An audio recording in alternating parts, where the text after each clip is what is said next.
Evangelho de Mateus, capítulo 26, do versículo 47 ao 50.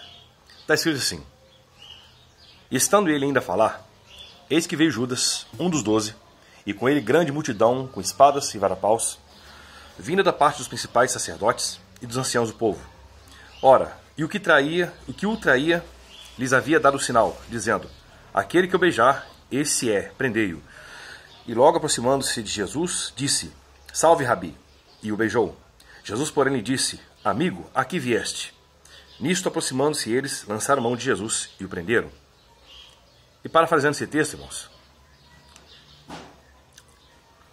no mesmo livro do Evangelho de Mateus, no mesmo livro, capítulo 27, do 1 ao 10, está escrito assim: Ora, chegaram amanhã, todos os principais sacerdotes e os anciãos do povo entraram em conselho contra Jesus para o matarem. E manetando, levaram-no e o entregaram a Pilatos, o governador. Então Judas, aquele que o traíra, vendo que Jesus fora condenado, devolveu compungido as 30 moedas de prata aos anciãos, dizendo: Pequei traindo sangue inocente. Responderam eles: Que nos importa? Seja isso lá contigo. E tendo ele tirado para dentro do santuário as moedas de prata, retirou-se e foi-se enforcar-se. Os principais sacerdotes, pois, tomaram as moedas de prata e disseram: Não é lícito metê-las no cofre das ofertas, porque é preço de sangue. E tendo deliberado em um conselho, compraram com elas o campo do oleiro para servir de cemitério para os estrangeiros. Por isso tem sido chamado aquele campo até o dia de hoje campo de sangue, ou seja, Aceldama. Cumpriu-se então o que foi dito pelo profeta Jeremias: Tomaram as 30 moedas de prata, preço do que foi avaliado, a quem certos filhos de Israel avaliaram, e deram-nas pelo campo do oleiro, assim como me ordenou o Senhor. Antes de começar essa mensagem, essa pregação, eu quero fazer uma pergunta, seja você sincero com você e Deus mesmo. Qual é a sua motivação de ser um cristão? O que te motiva a estar dentro da igreja todos os dias, adorando e louvando a Deus? Qual é a sua motivação? A sua motivação é porque sua mãe vai, é porque seu pai vai? A sua motivação é porque lá tem mulheres? Ou se você é mulher, porque lá tem rapazes? Qual é a sua motivação? Sua motivação é porque você quer muito, você deseja muito ser um pastor para ganhar almas? Ou a sua motivação é para você ser um pastor mesmo e ganhar muito? Seja qual for a sua motivação, se a sua motivação for apenas terrena, eu quero te dizer abertamente mesmo, claro, direto e franco, do jeito que eu sou mesmo, você está perdido. Agora, se a sua motivação for celestial, se a sua motivação for uma motivação para agradar a Deus, motivação certa, como está descrito na Sagrada Escritura, na Palavra de Deus, eu tenho que te dizer sinceramente, você será um forte candidato a herdar a vida eterna, junto com Cristo, os santos profetas, os santos apóstolos, e junto com todos nós que pelejamos por fazer a vontade de Deus nessa terra. Só que aqui, irmãos, nós temos uma pessoa aqui que está intrínseca nas linhas da Bíblia Sagrada e que aparece com certa frequência. Um certo homem chamado Judas Iscariotes. A Bíblia nos diz que Judas Iscariotes foi contado com os 12 apóstolos de Jesus, os 12 apóstolos originais de Jesus, para assim estar caminhando com Cristo e aprender mais da sua palavra, aprender mais do seu poder e daquilo que Jesus realmente tinha que fazer aqui nessa terra.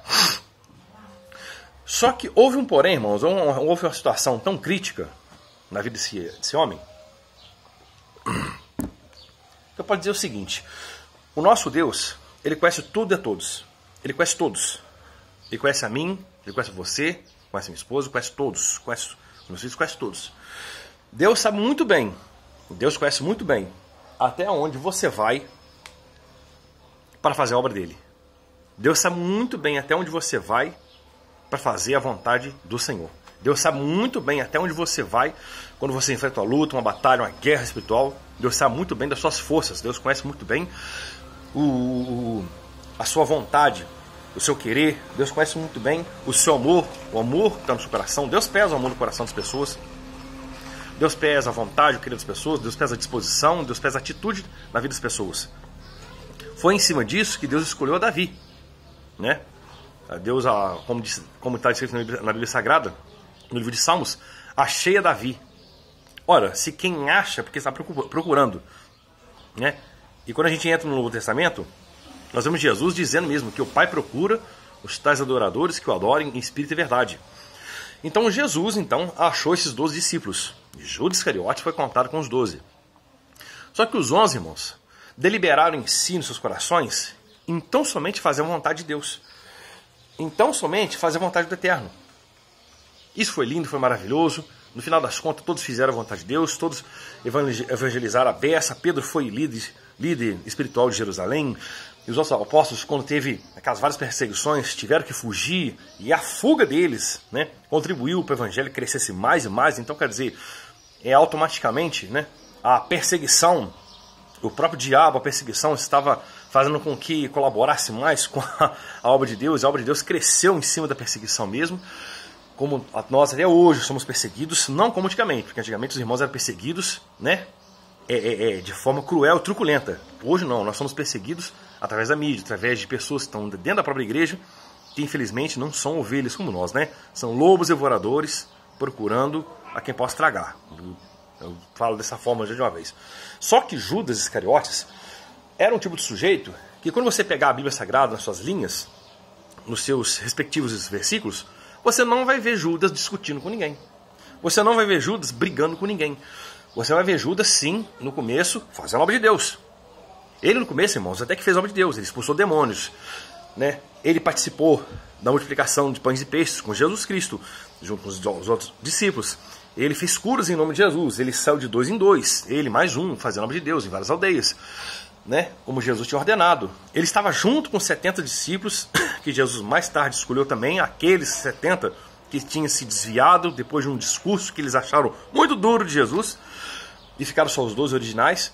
Só que Judas Iscariotes sempre era aquele sujeito, sabe, que não falava, não discutia com ninguém, né? Raramente você via falar alguma coisa.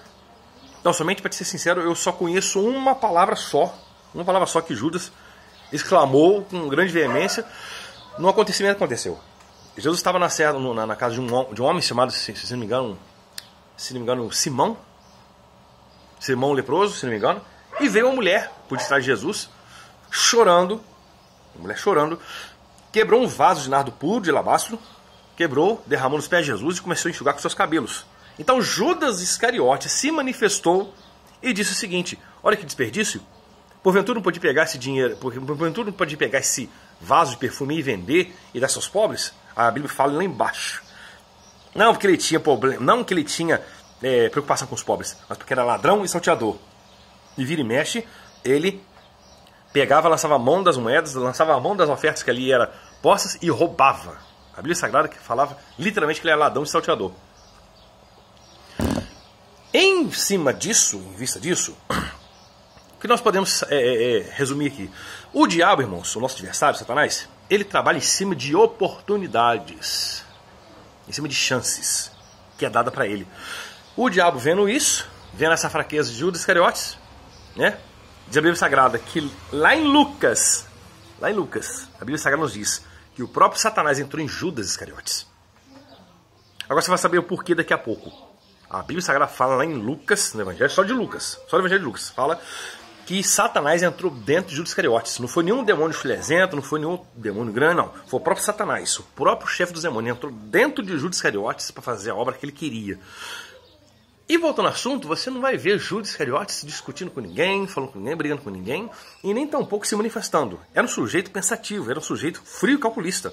Era um sujeito que, sinceramente, Jesus conhecia ele. Às vezes você vai me perguntar, mas Juscelino, por que mesmo Jesus conhecendo Judas Iscariotes, sabendo que ia trair, porque Jesus sabia que ele ia trair, mesmo sabendo que o Judas Iscariotes ia trair Jesus, por que o Senhor Jesus não deu um jeito nele? Ou por que o Senhor não expulsou ele?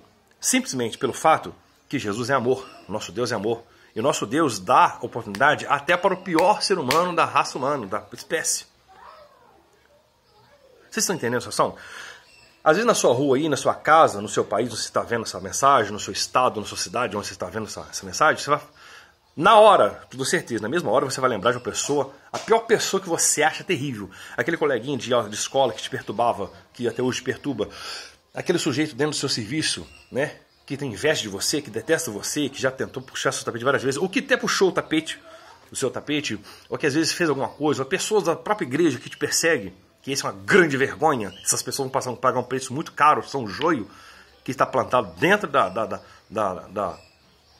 lavoura do Senhor.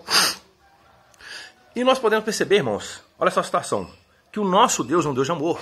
Jesus é amor, Deus é amor, o Espírito Santo é amor. E Deus não quer perder nem o pior.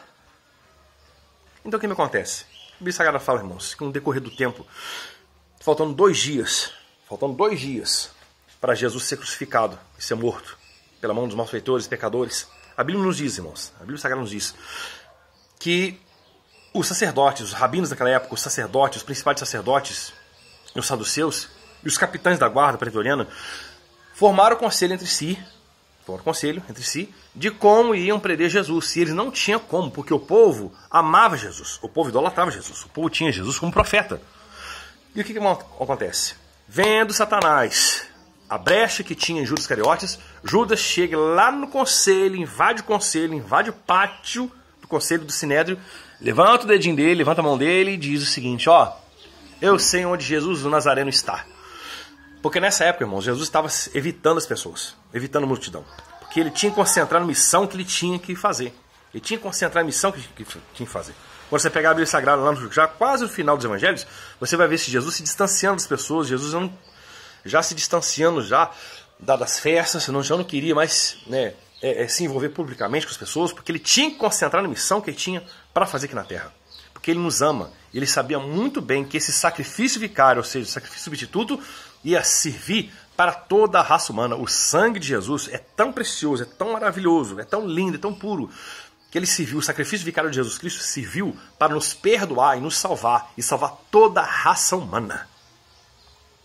Pensa no Deus Filho, que abandonou mesmo a sua glória, e veio habitar entre nós, é o verbo encarnado de Deus, e de repente ele, com toda a sua glória, ele deixa a sua glória e vem habitar entre nós e toma forma corpórea humana. Olha que coisa linda. Por amor a nós. Correndo risco ainda. Por que correndo risco? Porque a Bíblia Sagrada fala que todo sacrifício não podia ser sufocado. E para quem sabe muito bem qual é essa história, quem estiver assistindo algum arqueólogo, alguma pessoa, professor, algum estudioso da Bíblia Sagrada, sabe muito bem. Eu já procurei saber e é uma grande verdade. Todo crucificado morria asfixiado. Com perda de sangue, lógico, também. Mas asfixiado. Principalmente asfixiado. Porque a posição que era crucificado, a pessoa, contraía os pulmões, contraía o peito. E a pessoa sentia falta de ar. A pessoa era contraída o peito dela, contraída os pulmões dela. Então ela morria asfixiada. Então, segundo diz historiador, né? O crucificado então, Jesus então, estava crucificado, ele tinha que fazer uma força tremenda para voltar ao corpo dele, apoiar o corpo dele na cruz, encostado na madeira da cruz, na haste da cruz, para não morrer asfixiado, não morrer sufocado. Porque se morre sufocado, infelizmente, o sacrifício seria inválido. Não teria valia e nós estaríamos perdidos. Mas Jesus, com todo o seu amor, ele suportou dores inimagináveis que você nunca vai sentir na sua vida. Nunca, jamais. Ele suportou dores inimagináveis. Por amor à minha vida, por amor à sua vida, por amor de toda a humanidade.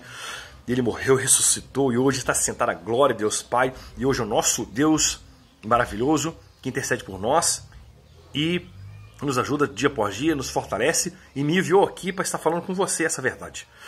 Então, olha que coisa tremenda.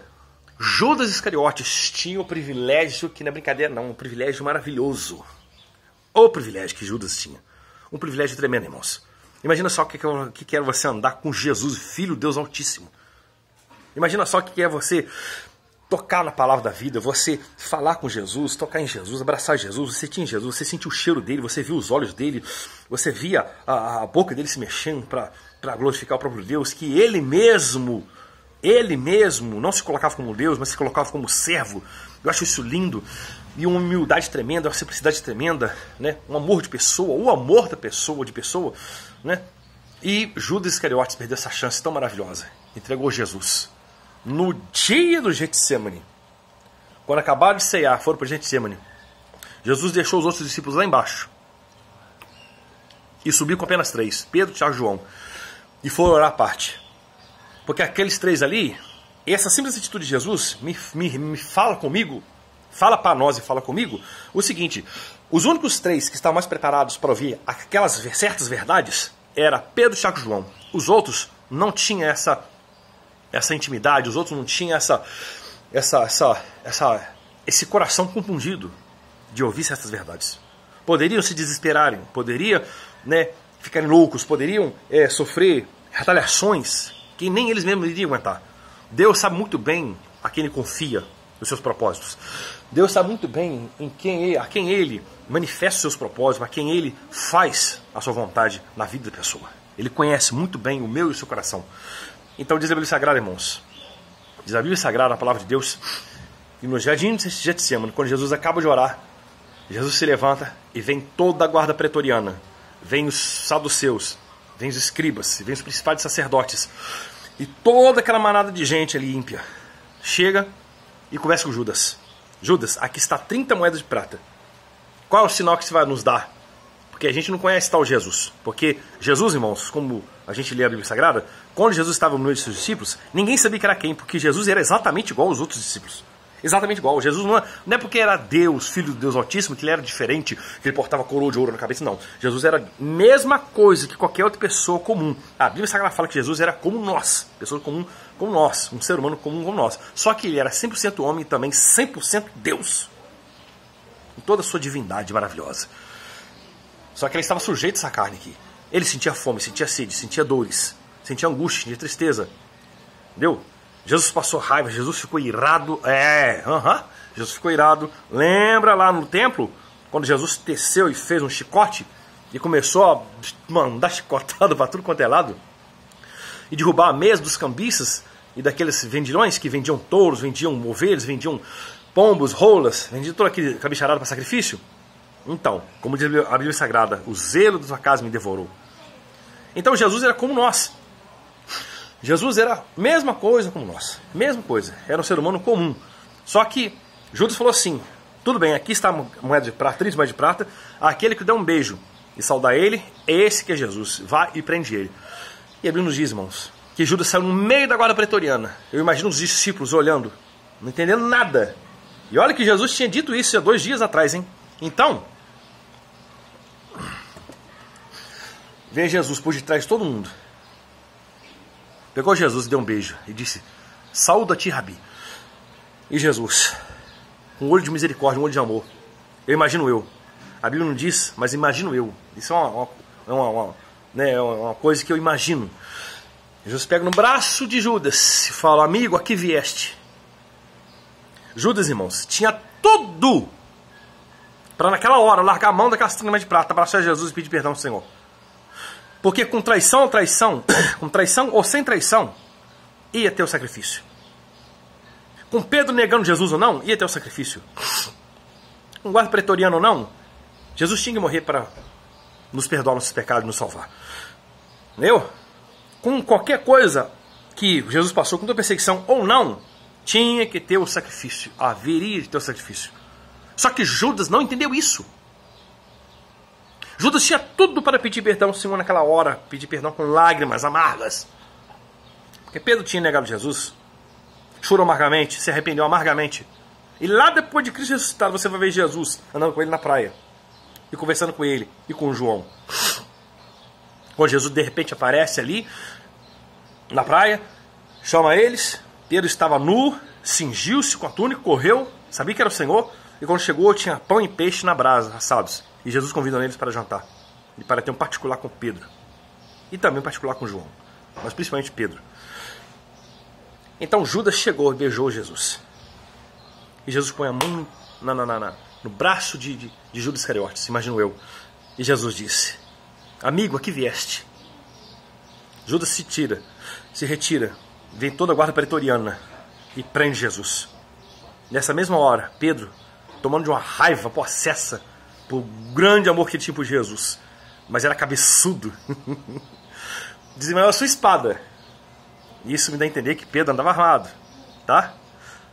Em outras palavras, ele pegou a sua espada e deu uma espadada, e a espada caiu justamente, cortou a orelha do servo do sumo sacerdote, um soldado lá chamado, se não me engano, chamado Malco, corta a orelha dele fora, vem Jesus, pega a orelha, cola de novo, Jesus vem, repreende Pedro, falando que Pedro não precisava daquilo, porque ele podia muito bem pedir ao Pai 12 legiões de anjos para acabar com aquilo tudo ali, mas não era do pensamento de Jesus fazer isso, não era a vontade de Jesus fazer isso. A vontade de Jesus era cumprir a missão, e foi o que ele fez até o fim. E Judas Iscariotes, irmãos, justamente fez essa grande burrada. E depois de algum dia, depois de outro dia, no dia seguinte, Jesus estava preso. Jesus tinha levado soco, pontapé. Jesus tinha sido cuspido, blasfemado, profanado. Jesus tinha sofrido todo tipo de espanco, até chegar em Jerusalém, foi manietado, acorrentado, e levaram ele, prenderam ele. E a Bíblia nos diz, irmãos, que Judas estava ao longe, observando tudo. Porque eu acho que é o seguinte, pelo que a gente lê na Bíblia Sagrada, desde o começo até o fim, nós vemos que Judas Iscariotes era o tipo de sujeito, sim. Eu penso assim, isso não me tira da minha cabeça. Talvez Judas estava pensando que Jesus, a motivação de Judas estava pensando que Jesus era o tipo de sujeito revolucionário. Que assim que a guarda pretoriana chegasse e colocasse a mão nele, ele ia gritar revolução, ia pegar a espada que estava na bainha da cintura de Pedro, ia pegar, dizimar a espada, ia fazer uma grande revolução e iria restaurar o reino a Israel, porque essa é a preocupação deles desde o começo. Você vai ver isso lá no início do primeiro capítulo de Atos dos Apóstolos. Quando chega Jesus, perto dos seus discípulos, ao invés de saudar ele, ao invés de comunicar com ele, de perguntar com ele como foi o sacrifício, como foi a ressurreição e tal, eles estavam preocupados como diz o outro, né? Como diz a Bíblia Sagrada, eles estavam preocupados com o reino de Israel a ser restaurado. E eles disseram, Senhor, é nesse tempo que tu restaurarás o tempo de Israel? Aí Jesus teve que zangar com eles, falar assim, ó, não compete a vós saber os tempos e as estações que o meu Pai destinou para o seu próprio propósito, mas recebereis virtude do poder do Espírito Santo, e ele fala todas aquelas coisas lá concernente às profecias que estavam relatadas naquele tempo, naquela época, né? E a Bíblia Sagrada nos fala, continua nos falando, que então Jesus, estava lá perante o Sinédrio, todo mundo ali se reuniu ali, começaram a condenar Jesus, começaram a acusar Jesus, subornaram falsas testemunhas ali, pagaram alguns homens para forjar falsas acusações, acusaram Jesus de muitas coisas. Esse aí expulsa os demônios pelo príncipe dos demônios, e esse aí também falou que vai destruir o templo em 3 dias ao de retificar. Ora, pois, o templo foi edificado em 47 anos, como é que esse sozinho vai edificar o templo em 3 dias? Mas Jesus dizia isso de sua morte e ressurreição, né? Só que eles não entendiam nada, a motivação deles era outra. Do povo vir para lá fora é apenas política, né? Não muito diferente do que a gente vê nos dias de hoje, né? E o povo lá dentro, que estava já com Jesus, achavam que Jesus era um grande revolucionário. Que o que dá a entender é isso, irmãos. Quando a gente fala na Bíblia Sagrada, nos 4 Evangelhos, o que dá a entender é isso. Esperavam Jesus, um grande revolucionário, que iria dizimar sua espada, ia fazer uma grande revolução, ia colocar uma guerra contra Roma, para desagarrar as garras do Império Romano de Israel. Mas só que isso não era o que estava no propósito original de Cristo Jesus, nosso Senhor, e de Deus e do Espírito Santo. E o propósito de Jesus era desagarrar as forças da morte, os poderes do inferno, de em cima do ser humano e da salvação à raça humana. O propósito de Jesus era justamente reconciliar o homem com Deus. E foi o que Jesus fez. Só que ninguém entendeu isso. A motivação deles era outra. Só para vocês terem ideia, a motivação de cada pessoa ali que estava com Jesus era outra, completamente diferente daquilo que Jesus tinha originalmente feito para com o Senhor Deus Pai. Qual a sua motivação? Eu te pergunto, qual é a sua motivação nesse dia? A sua motivação de servir a Deus? Hein?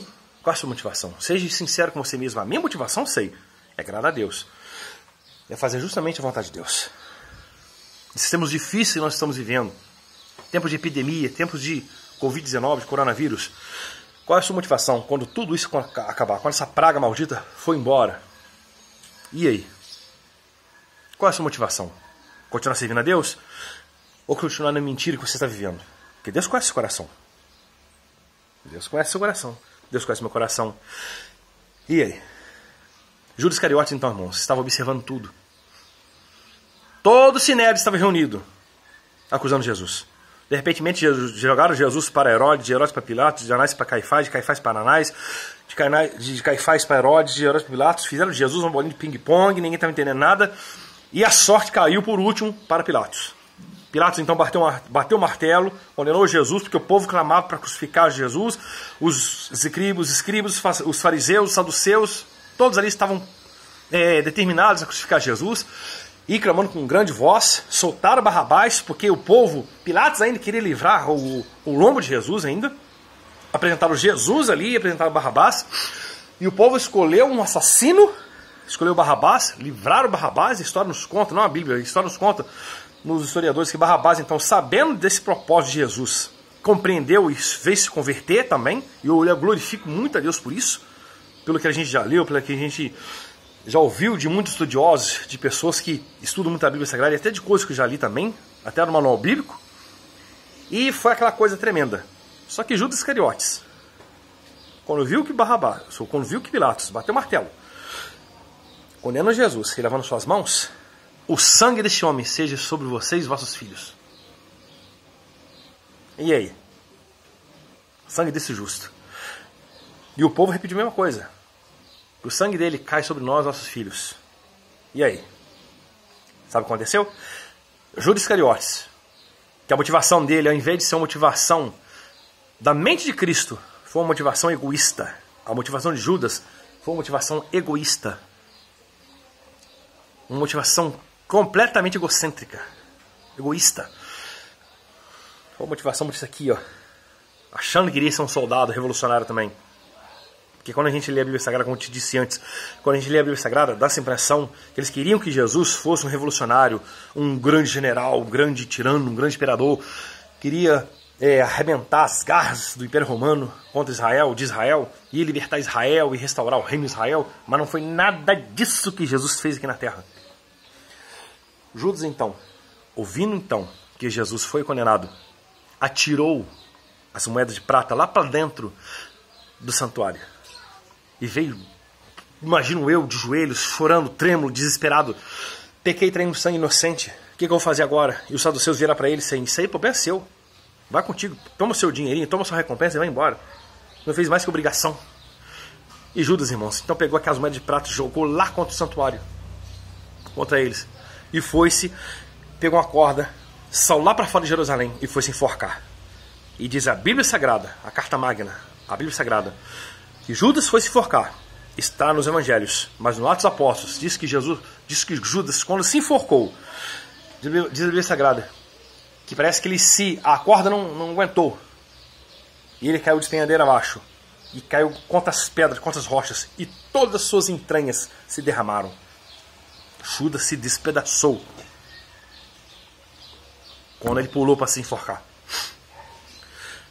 E a Bíblia Sagrada continua nos dizendo, irmãos. Você acha que os discípulos de Jesus ficaram completos? Não. Lá em Atos dos Apóstolos, por infelicidade de Judas, por infelicidade dele, lá em Atos dos Apóstolos, nós vamos ver, no começo, antes dos discípulos de Cristo saírem para serem apóstolos, por mediante o Espírito Santo, e saírem para fazer a obra, precisou de alguém tomar o lugar de Judas. Então foram contados com os 12, desde do batismo de João até daqueles dias. Foram contados. Um tal de José Barsabás e um outro chamado Matias. Lançaram sortes, oraram, e a sorte caiu em Matias. E Matias foi contado com os 12 originais dos apóstolos de Cristo. E começaram a fazer então a obra de Deus. Encerrando esse vídeo aqui, que eu falo para vocês, né, eu te pergunto justamente o que está aqui embaixo, aqui, ó. E eu te falo o seguinte: e aí, qual é a sua motivação? E se Jesus hoje chegar para você, colocar a mão em você, te tocar e falar assim: amigo, aqui vieste. Qual a sua motivação? É o que Jesus está perguntando para Judas. Para Judas Iscariotes. Judas, qual a sua motivação? Aqui vieste, a troco de que você veio? Para que você veio? Não era para você estar aqui, meu filho? Mas Judas escolheu o seu próprio caminho. Então eu encerro esse vídeo te pedindo, pelo amor de Deus, não escolha a mesma situação, o mesmo destino, o mesmo propósito que Judas escolheu. Porque existe céu e inferno. Tem muita gente que faz vista grossa, falando que o inferno não existe. O inferno existe sim, tá? Assim como o céu é real, o inferno também é real. Assim como essa terra é real, o inferno também é real. Porque para onde você acha que vai os demônios? Para onde você acha que está Satanás? Para onde você acha que estão os demônios? Para onde que você acha que vai todos os ímpios e incrédulos que morrem sem Jesus, em seus corações, em suas vidas? Gente, Jesus está às portas. Não brinque de ser cristão, não brinque de ser crente. Muito mais ainda eu falo para vocês. Não brinque de ser cristão. Tem muita gente brincando de ser cristão. Muita gente. E tão certo como essa luz que brilha no dia de hoje. Eu falo a vocês, Jesus está às portas, Jesus está prestes a voltar para arrebatar a sua igreja. E ele disse o seguinte: bem-aventurado aquele em que eu vier achar fazendo a minha obra. Bem-aventurado. Então não seja como Judas. Que a sua motivação seja para adorar e glorificar esse Deus maravilhoso. E você que não é cristão e estiver me ouvindo, eu lhe faço um apelo. Aceite e receba Jesus no seu coração. Se arrependa dos seus pecados. Muda sua conduta. Peça a Jesus que mude o seu caráter, mude sua vida. Aceite e receba Jesus no seu coração. Se arrependa dos seus pecados. Procure uma igreja cristã mais próxima que prega o evangelho vivo de Jesus Cristo. Que pregue Jesus Cristo ressuscitado dentre os mortos. Chega, conversa com o pastor, conversa com o líder espiritual e fala: ô pastor, ô líder, eu vi a pregação de um sujeito lá, né, no YouTube, em outro vídeo qualquer, e quero aceitar Jesus, eu quero receber Jesus no meu coração, estou arrependido dos meus pecados, reconheço que sou um grande pecador, peço perdão a Deus e pede esse pastor para orar por você, se ajoelha em nome de Jesus e peço esse pastor para orar por você se arrepende dos seus pecados, você se arrepende dos seus pecados, você aceita Jesus, recebe Jesus no coração, se batiza nas águas, e aí sim, eu vou glorificar a Deus pela sua vida. Eu já glorifico a Deus pela sua vida porque você está nos assistindo, mas vou glorificar muito mais você que não é um cristão, você se arrepender dos seus pecados, aceitar e receber esse Jesus maravilhoso, que não queria perder nem o pior, não queria perder nem Judas Iscariotes. Então eu encerro, meus irmãos, meus amados irmãos, esse vídeo dizendo você, em nome de Jesus, louve e glorifique a Deus, porque o nosso Deus te ama muito. Se você está de pé, se você ainda enxerga, se você ainda corre, se você ainda anda, se você está se movimentando, até para você também, que está na cadeira de roda, mas está vivo, até você que está acamado no hospital, ou no leito de dor, ou até na camada, até dentro da sua casa, louve e glorifique a Deus pela sua condição. Sabe por quê? Você ainda está vivo.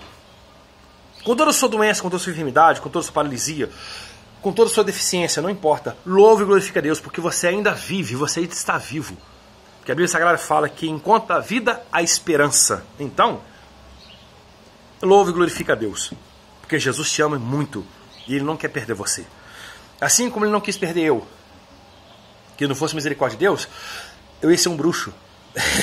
Eu ia ser um bruxo. Mas o nosso Deus, Ele me resgatou primeiro. Jesus foi maravilhoso, me resgatou primeiro. E eu não cheguei a fazer nada acerca disso. Eu antes reconheci o poderio de Cristo, me converti antes. Assim como esse Deus é maravilhoso e me libertou das garras, da morte, do inferno e das trevas, Ele quer te libertar também. Ele quer te libertar desse vício. Ele quer te libertar dessas algemas. Ele quer te libertar dessa cama de morte. Então, eu lhe peço a você, faça oração aí. Aceita Jesus, receba Jesus no seu coração. Sabe que você é um pecador, que você tem que ter arrependimento, você tem que se arrepender dos seus pecados. E sabe que Jesus é maravilhoso para fazer grandes coisas na sua vida. E para não fugir da tradição, para não fugir, olha embaixo aí, ó. Eu lhe peço, se você quiser, se você gostou dessa mensagem, se você achou que essa mensagem foi de grande valia para você, para os seus, para as pessoas que estão ao seu redor assistindo, eu peço a você, vem se inscrever. Se inscreva. É só colocar aí, ó, no mouse, inscrever-se. Você se inscreva e coloca o sininho aí, aperte o sininho das notificações, para que você, além de ser inscrito, você, toda vez que eu fizer um vídeo, você venha receber as notificações em cima do seu computador, em cima do seu tablet, do seu celular. Para cada mensagem que eu for pregar aqui, cada mensagem que eu fizer, vai chegar até você e você será avisado pelo YouTube aqui, tá?